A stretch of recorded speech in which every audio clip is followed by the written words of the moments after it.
नमस्कार, आप देखें इन न्यूज और मैं हूं आपके साथ प्रियव्रत दीक्षित। स्वर्णिम मध्य प्रदेश छत्तीसगढ़ में आप सभी का स्वागत है। रुक लेते खबरों के, जहां पर कोरोना के बढ़ते मामलों के बीच छत्तीसगढ़ विधानसभा का बजट सत्र इस बार फरवरी में नहीं होगा और अध्यक्ष चरणदास महंत ने इस सत्र को लेकर जानकारी दी है। तो वहीं आपको बता दें कि उन्होंने बताया कि इसको लेकर मुख्यमंत्री भूपेश बघेल और संसदीय कार्य मंत्री से चर्चा हुई है, जिसके बाद फरवरी महीने में विधानसभा का बजट सत्र को आगे बढ़ाने पर चर्चा हुई है। साथ ही आपको बता दें कि प्रदेश में लगातार कोरोना के केस लगातार बढ़ रहे हैं और अध्यक्ष चरणदास महंत ने कोरोना का हवाला देते हुए कहा कि हमें नहीं लगता कि फरवरी माह में बजट सत्र की शुरुआत हो पाएगी और मार्च महीने में विधानसभा सत्र शुरू होने की संभावना है।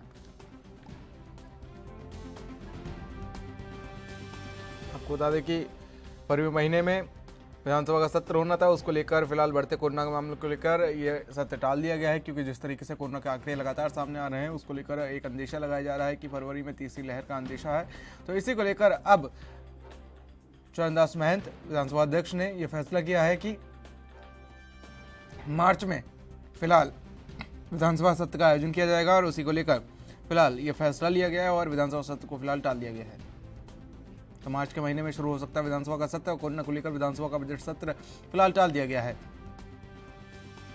तो विधानसभा अध्यक्ष चरणदास महंत ने इसको लेकर जानकारी दी है और कहा कि जब तक कोरोना का आंकड़े फिलहाल स्थिर नहीं होते तब तक सत्र का आयोजन करना एक खतरा होगा, क्योंकि कोरोना के आंकड़े जिस तरीके से सामने आ रहे हैं वो सच में कहीं ना कहीं देश के लिए चौंकाने वाला विषय है और लगातार चिंता का भी विषय है, क्योंकि जिस तरीके से कोरोना के आंकड़े एक बार फिर से लगातार बढ़ रहे हैं।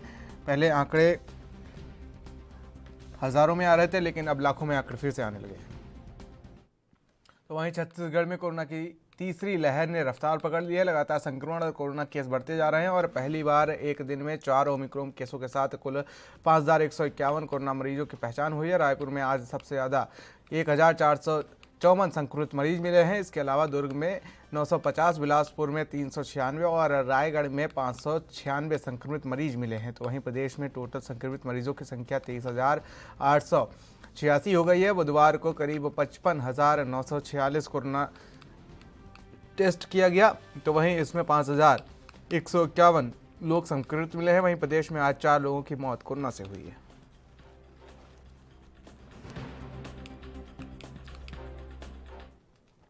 तो वहीं मध्य प्रदेश के मुख्यमंत्री शिवराज सिंह चौहान ने कोरोना के मद्दे पर नजर रखते हुए एक वीडियो जारी किया है। इस वीडियो में मध्य लोगों के लिए एक संदेश दिया गया है, जिसमें लोगों को बताया कि स्वस्थ रहने के लिए सूर्य नमस्कार करें, कोरोना को भगाना है तो कोरोना से लड़ना होगा। उसी के एक उदाहरण सीएम ने वीडियो के माध्यम से दिया है।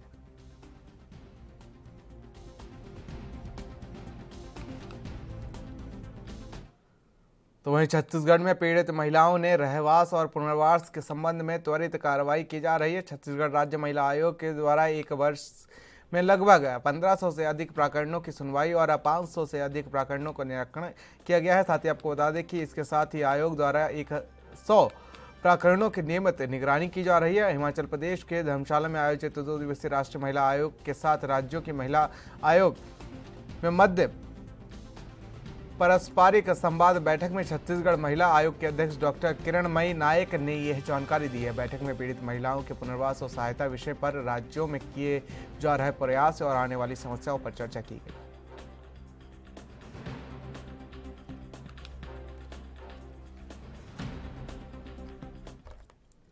तो वहीं राजधानी रायपुर में बच्चों को कुपोषण से निजात दिलाने के लिए प्रदेश में चलाए जा रहे अभियान का लगातार सकारात्मक परिणाम सामने आ रहे हैं और इसी अभियान पर जिले के स्थानीय परिस्थितियों के अनुसार विशेष रूप से संचालित किया जा रहा है, जिसके प्रभावी परिणाम मिल रहे हैं। राजनांदगांव जिले में मानपुर मोहल्ला और छुईखदान विकासखंड में कुपोषण दूर करने के लिए विशेष सघन सुपोषण अभियान चलाया जा रहा है और दूर वनांचल क्षेत्रों में कुपोषण को दूर करने के लिए व्यापक कार्य किए गए हैं। इसे मानपुर विकासखंड में गंभीर कुपोषित बच्चों में से ज़्यादातर सामान्य श्रेणी में आ गए हैं और छुईखदान विकासखंड में 272 गंभीर कुपोषित बच्चों के वजन में बढ़ोतरी हुई है। वहीं 126 गंभीर से मध्यम कुपोषित और 22 बच्चे मध्यम से सामान्य श्रेणी में आ गए हैं। जिले में 172 एनीमिक गर्भवती महिलाओं के हीमोग्लोबिन स्तर में भी बढ़ोतरी हुई है।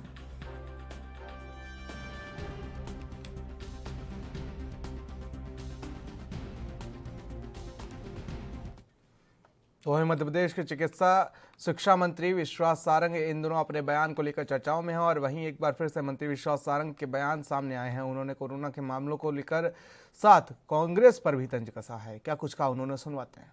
घंटे में मध्य प्रदेश में 3639 केस हैं। टोटल मिलाकर अब मध्य प्रदेश में 14,413 एक्टिव केस हैं। ये एक अच्छा साइन है कि जो भी संक्रमित हो रहे हैं वो लगभग सभी एसिम्प्टोमेटिक हैं। स्वास्थ्य किसी का बहुत ज़्यादा खराब होने की कहीं से खबर नहीं मिली है। एक डेथ जरूर है, वो भी कोमॉर्बिड पेशेंट की है। चाहता हूँ लगातार प्रयास हुए हैं। मोदी जी की सरकार में स्वरोजगार के जितने प्रकल्प शुरू किए हैं शायद इससे पहले किसी सरकार ने नहीं किए। चाहे सरकारी नौकरी में पारदर्शिता के माध्यम से रोजगार देने की बात हो, चाहे बड़े बड़े निवेश के माध्यम से युवाओं को रोजगार देने की बात हो या स्वरोजगार की बात हो, हमारी सरकार ने हर स्तर पर काम किया।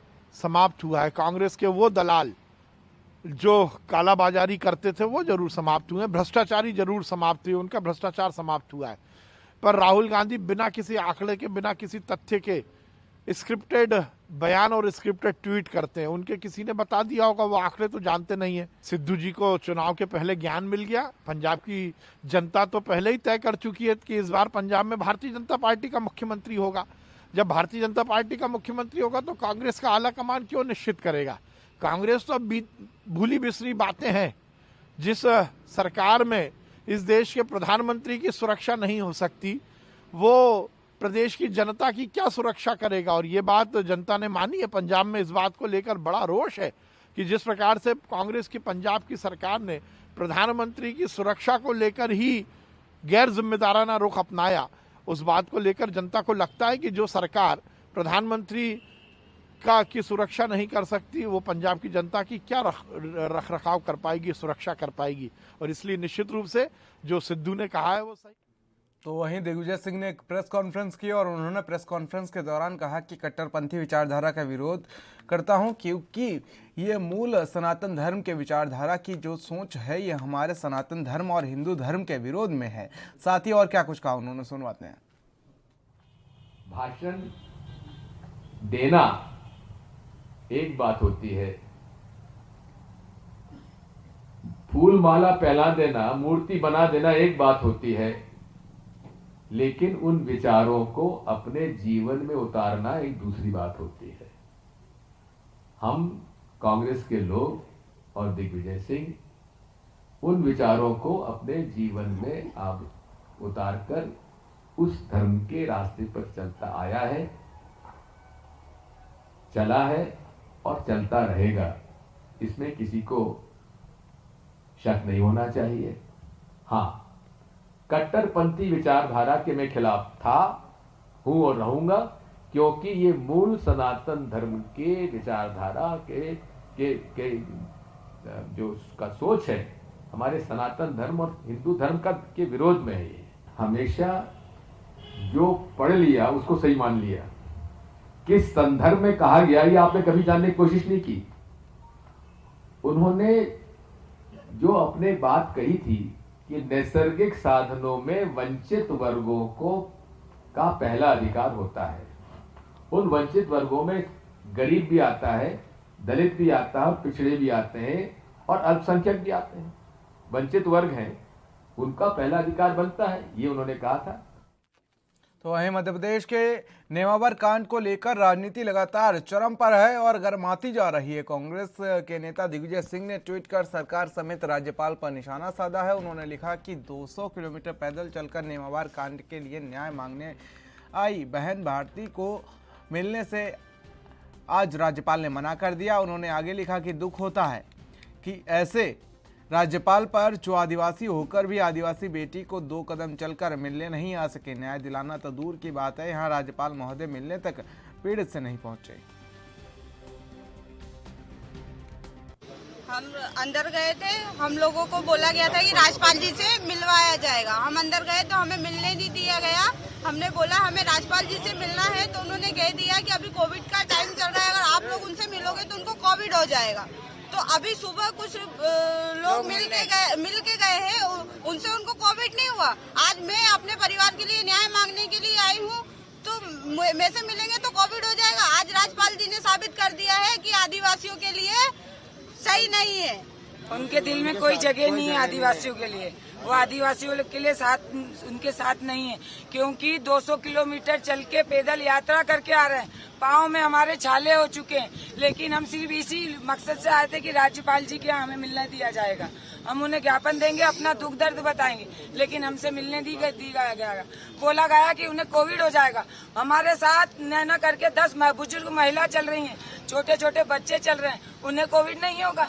वो इंसान नहीं है। राज्यपाल जी नहीं चाहते हैं कि हमसे मिले। राज्यपाल जी डरते हैं कि उनको कोविड हो जाएगा, लेकिन हमारे साथ इतनी पब्लिक, बुजुर्ग महिलाएं और हम लोग इतने पैदल चल के हमारे पैरों में छाले आ गए, लेकिन हम लोगों को बोलते हैं कि हम आपसे मिलेंगे तो कोविड हो जाएगा। और सुबह में पता चला कि पब्लिक से राज्यपाल जी ने मिल के गए। हमारी रैली यहाँ तक पहुँचने दी थी। हमारे ऊपर पुलिस प्रशासन ने भी उनको रोकने के लिए बहुत वो किया, और हम तो ये चाहते हैं कि हमारी रैली यहाँ तक आए। और हम यहाँ उनसे विनती भी करके आए कि हम यहाँ तक रैली लाना चाहेंगे, क्योंकि हमने संकल्प भी लेके आए हमारे परिवार के वहाँ घटना स्थल से कि हम रैली राजभवन तक लेके जाएंगे। ये सीधे सीधे ये साबित करता है कि जब 200 किलोमीटर से एक छोटी बच्ची आदिवासी समाज की, जिसके परिवार के सारी बच्चियों को रेप कर मार डाला गया, 10 फीट नीचे गड्ढे में गाड़ दिया गया, और आज वो पदयात्रा न्याय मांगने राज्यपाल से आती, क्योंकि सरकार पर उसको भरोसा नहीं है। शिवराज सिंह चौहान जी ने पूरी तरह से प्रमाणित कर दिया कि आदिवासियों की संरक्षक सरकार नहीं है। हम राज्यपाल के पास आए थे, हम भारती के साथ गए थे, संतोष के साथ गए थे, और वहां जाकर उन्हें मिलने से मना कर दिया।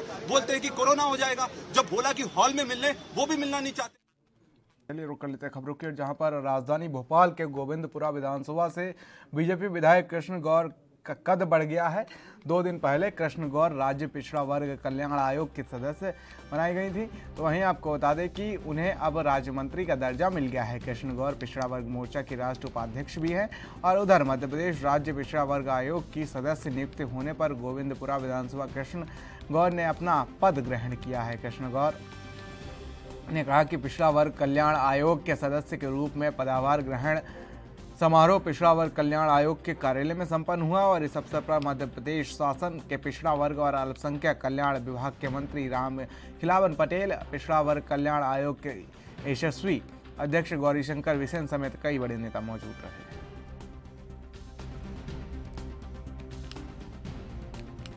तो आपको बता दें कि विधायक कृष्णा गौर का कद बढ़ गया है और उन्हें राज्य मंत्री बना दिया गया है।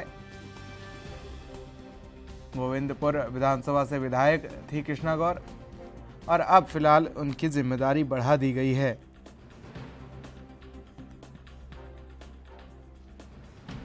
तो ये बड़ी और अहम जानकारी सामने आ रही है, जहां पर आपको बता दें कि विधायक कृष्णा गौर का फिलहाल पद बढ़ा दिया गया है और अब उन्हें एक और जिम्मेदारी दे दी गई है। तो खबर मध्य प्रदेश के भिंड से है, जहां अकोड़ा उप स्वास्थ्य केंद्र पर रोज निःशुल्क मोतियाबिंद नेत्र परीक्षण शिविर का आयोजन किया जा रहा है। तो वहीं आपको बता दें कि यह शिविर जिला मलेरिया अधिकारी डॉक्टर DK शर्मा के सौजन्य से किया गया है। तो वहीं इस दौरान उन्होंने बताया कि मनुष्य के शरीर में आंखें सबसे महत्वपूर्ण होती हैं और आंखें के बिना जीवन की कल्पना भी अधूरी है। इस दौरान ग्रामीणों से अपील करते हुए कहा कि अभावग्रस्त लोगों के लिए अभियान के रूप में विगत कई वर्षों से निःशुल्क ऑपरेशन शिविर का आयोजन किया जा रहा है, और इसमें जिले के ग्रामीण अपनी आंखों की जांच करा कर सेवा का मौका दे रहे हैं। अस्पताल में अब तक 545 जिले के मोतियाबिंद मरीजों का ऑपरेशन लेंस प्रत्यारोपण विधि से अनुभवी चिकित्सकों के द्वारा टीम बनाकर किया गया है। तो वहीं शिविर में मरीजों के रहने खाने की उचित व्यवस्था के साथ साथ दवा और काला चश्मा मुफ्त दिया जा रहा है। निरंतर 1 महीने में 2 बार मोतियाबिंद शिविर का आयोजन किया जाता है। तो वहीं हम जिला मलेरिया अधिकारी डॉक्टर DK शर्मा के साथ हैं, उनसे जानेंगे इनके निर्देशन में अकोड़ा उपस्वास्थ्य केंद्र पर शिविर लगाया जाता है, जिनसे हम जानेंगे क्या आप लोगों की मदद कर रहे हैं। पता है सर, जो ये आपके द्वारा शिविर निरंतर लगाए जा रहे हैं, क्या आप लोगों को देना चाहते हैं? दरअसल ये हमारे मलेरिया विभाग का काम नहीं है, क्योंकि बहुत सारी जनता ऐसी गरीब जनता है जो कि अपने मोतियाबिंद हो जाता है तो वो आंख से देख नहीं सकते। तो एक बड़ा पुण्य का काम है कि लोगों को आंख से दिखाई देने लगे। इसलिए सरकारी योजनाएं केवल हमको व्यवस्था करानी, लोगों को सूचना देनी होती है और थोड़ा बहुत खाने पीने की व्यवस्था करनी होती है। बाकी तो योजना सरकार चला रही है, सरकार की योजना के तहत ही सारे ऑपरेशन हो रहे हैं। हमारा केवल प्रयास है कि लोग बिना मोतियाबिंद के रहें और लोगों को अच्छे से दिखाई देने लगे। ये जो शिविर है बिल्कुल निःशुल्क बताया जा रहा है, क्या क्या सेवाएं मिलेंगी लोगों को इस शिविर में? इस शिविर में आना फ्री, जाना फ्री, खाना फ्री और ऑपरेशन भी फ्री है। किसी भी प्रकार का कोई भी शुल्क नहीं लिया जाता है कि लोगों की आंखों को। तो वहीं भोपाल के बरकतुल्लाह यूनिवर्सिटी में युवा उत्सव कार्यक्रम आज दूसरे दिन भी आयोजित किया जा रहा है और बीयू के विज्ञान भवन में आयोजित होने वाले इस 3 दिवसीय युवा उत्सव में 7 जिलों के कॉलेजों की टीम शामिल हुई है। कोरोना के बढ़ते मामलों को देखते हुए हॉल में उन्हीं विद्यार्थियों और टीम को प्रवेश दिया गया है जिन्हें कार्यक्रम में प्रस्तुति देनी थी। कार्यक्रम की प्रस्तुति देने कई जिलों से आए छात्राएं प्रस्तुति दे रहे हैं। तो वहीं इस बार युवा उत्सव की थीम आज़ादी का अमृत महोत्सव रखी गई है।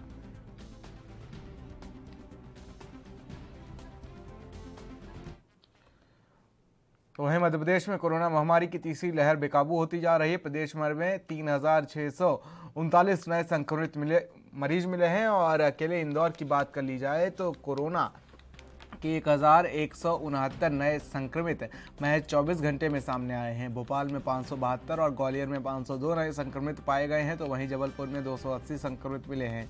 प्रदेश में संक्रमण दर लगातार बढ़ रही है और संक्रमण दर की रफ्तार 4.57% दर्ज की गई है। वहीं वर्तमान रिकवरी दर की बात की जाए तो 96.92% है। राहत की बात यह है कि मध्य प्रदेश में फिलहाल ओमिक्रॉन का एक भी केस सक्रिय नहीं है। ओमिक्रॉन संक्रमित सभी 12 लोग स्वस्थ हो चुके हैं। प्रदेश में कोरोना संक्रमण की जांच का दायरा भी लगातार बढ़ गया है। मंगलवार को प्रदेश भर में 79,689 लोगों की कोरोना जाँच की गई।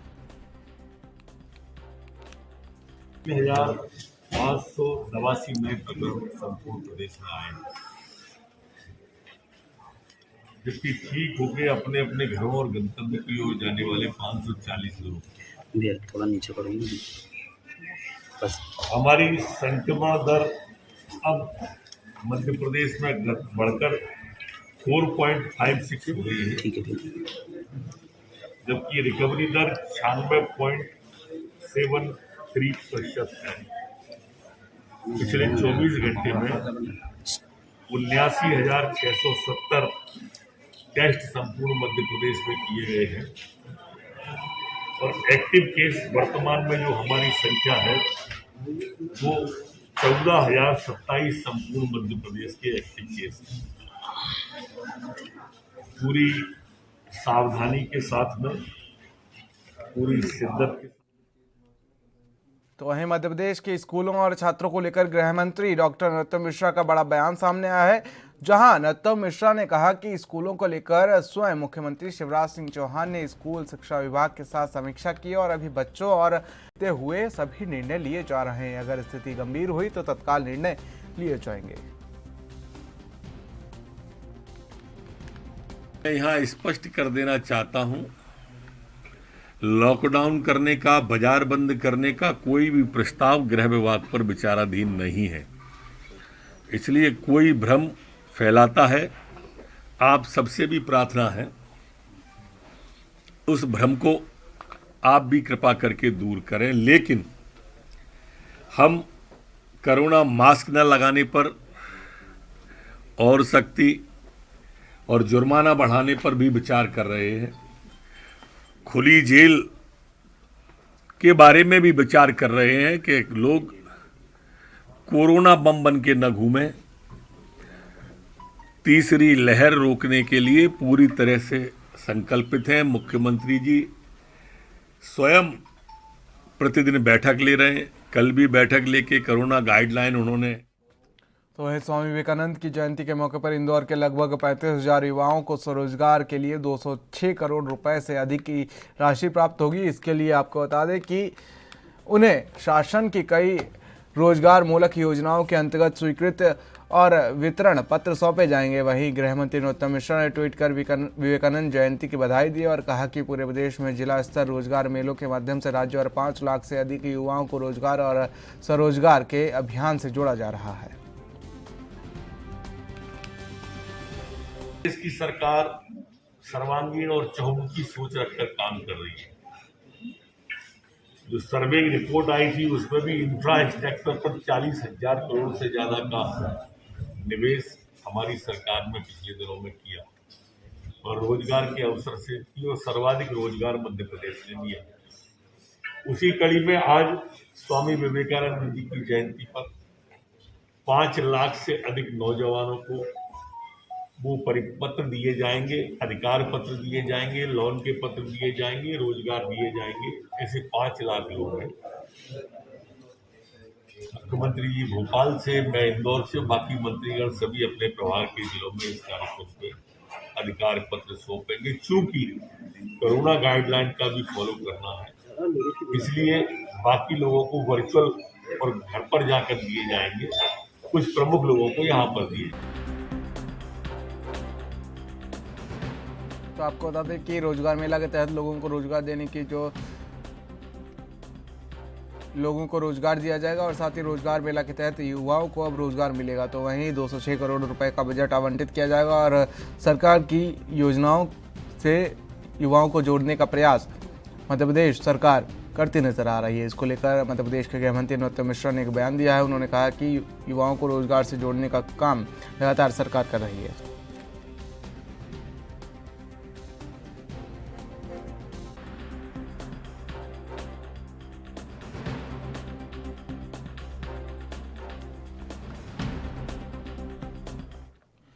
तो वहीं मध्य प्रदेश के बालाघाट जिले के आदिवासी बाहुल बैहर में स्थित आदिवासी कन्या शिक्षा परिसर में पढ़ने वाली छात्र छात्राएं सुबह नाश्ते के बाद अचानक बीमार पड़ गईं और इन्हें सामुदायिक स्वास्थ्य केंद्र बैहर में भर्ती कराया गया। आपको बता दें कि इन छात्राओं में से 2 छात्राओं की तबीयत अधिक खराब के कारण उन्हें जिला चिकित्सालय रेफर किया गया था, पर रास्ते में उनकी तबीयत ठीक लगने के कारण वापस ले जाया गया। तो वहीं तबीयत खराब होने के कारण स्कूल के दूषित पानी को माना जा रहा है।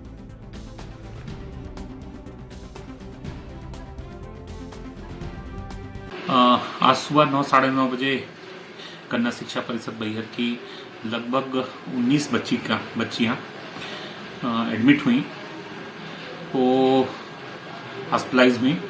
उनका स्वास्थ्य बहुत ख़राब था, तो उनको एडमिट किया गया था। मैं गया देखा तो उसमें से 2 बच्चियों की ऑक्सीजन लेवल थोड़ा कम हो रहा था।